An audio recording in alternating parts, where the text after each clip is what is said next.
Hello बच्चों, let's see this question.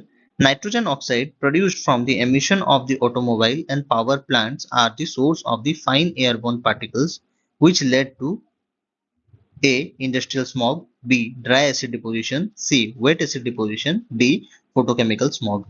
इस question में बेसिकली हमें पूछा क्या है, हमें ये पूछ रहा है जो नाइट्रोजन ऑक्साइड रिलीज होता है, एमिट होता है फ्रॉम द ऑटोमोबाइल से और पावर प्लांट से, और ये पावर प्लांट्स जो कि सोर्स होते हैं of the fine airborne particles, वो क्या लीड करता है? इंडस्ट्रियल स्मोक फॉर्म करता है, ड्राई एसिड डिपोजिशन कराता है, वेट एसिड डिपोजिशन कराता है, या फोटोकेमिकल स्मॉग फॉर्मेशन कराता है? तो इनमें से कौन सा सही आंसर है? इस क्वेश्चन को सॉल्व करने के लिए हमारे पास एक की कॉन्सेप्ट है जिसका नाम है नाइट्रोजन ऑक्साइड पॉल्यूशन और NOx पॉल्यूशन। हम इसे NOx पॉल्यूशन के नाम से भी जानते हैं। तो नाइट्रोजन ऑक्साइड पॉल्यूशन क्या होता है? जो नाइट्रोजन ऑक्साइड होते हैं ये हमें कहाँ से मिलते हैं? ये एमिट होता है फ्रॉम दी ऑटोमोबाइल्स। मैक्सिमम जो नाइट्रोजन ऑक्साइड हमें देखने को मिलता है ये ऑटोमोबाइल से रिलीज होते हैं, या फिर ऑटोमोबाइल्स और पावर प्लांट से आते हैं। ये नाइट्रोजन ऑक्साइड नाइट्रोजन मोनोऑक्साइड के फॉर्म में होते हैं और नाइट्रोजन डाइऑक्साइड के फॉर्म में होते हैं।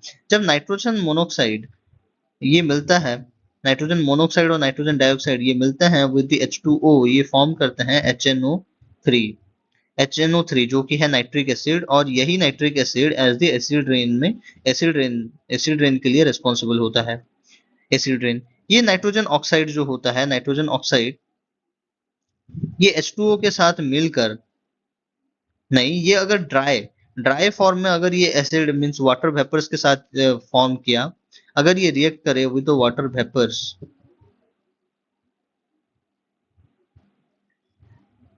वेपर्स, तो ये एसिड रेन के बजाय ये स्नो के फॉर्म में भी गिर सकता है, फॉग के फॉर्म में भी फॉर्मेशन करा सकता है, या हेल स्टॉर्म करवा सकता है। और इस फॉर्म को हम लोग कहते हैं,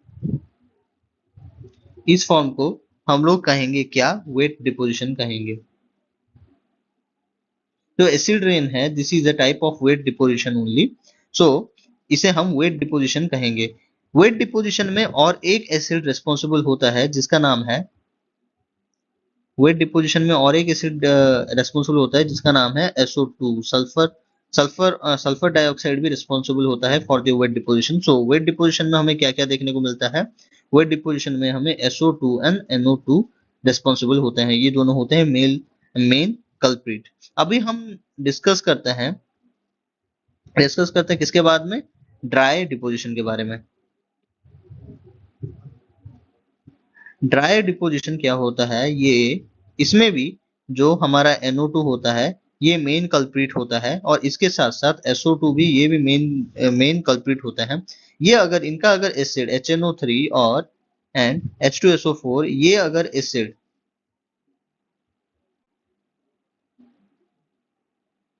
अगर ये एसिड एक्यूमुलेट करते हैं एज द डस्ट, अगर ये एसिड्स एक्यूमुलेट करते हैं एज डस्ट और gases in the surface or on the surface of the lips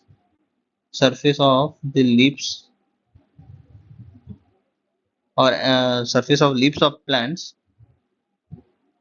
then इसे हम लोग ड्राई डिपोजिशन कहेंगे। तो ड्राई डिपोजिशन और वेट डिपोजिशन इन दोनों में ही बोथ प्रेजेंट होना चाहिए, NO2 एंड SO2, इन ये दोनों प्रेजेंट होंगे तब जाके हम इन्हें ड्राई डिपोजिशन या फिर ड्राई एसिड डिपोजिशन या फिर वेट एसिड डिपोजिशन कहेंगे। तो यहाँ पे हमारा जो दो ऑप्शन है, option B and option C, ये दोनों गलत है।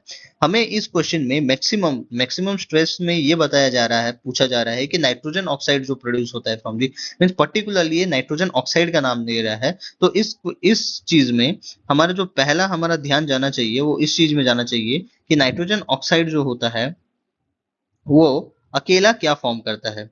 नाइट्रोजन ऑक्साइड, हम जब फोटोकेमिकल स्मोक के बारे में बात करते हैं, फोटोकेमिकल स्मोक,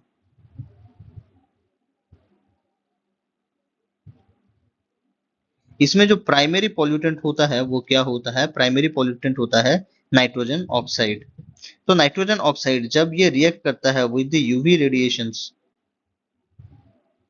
ये क्या फॉर्मेशन करता है, ये टूट जाता है इनटू NO प्लस O नासेंट ऑक्सीजन में। अब ये नासेंट ऑक्सीजन रिएक्ट करता है with the O2 to form the secondary pollutant जो कि है O3।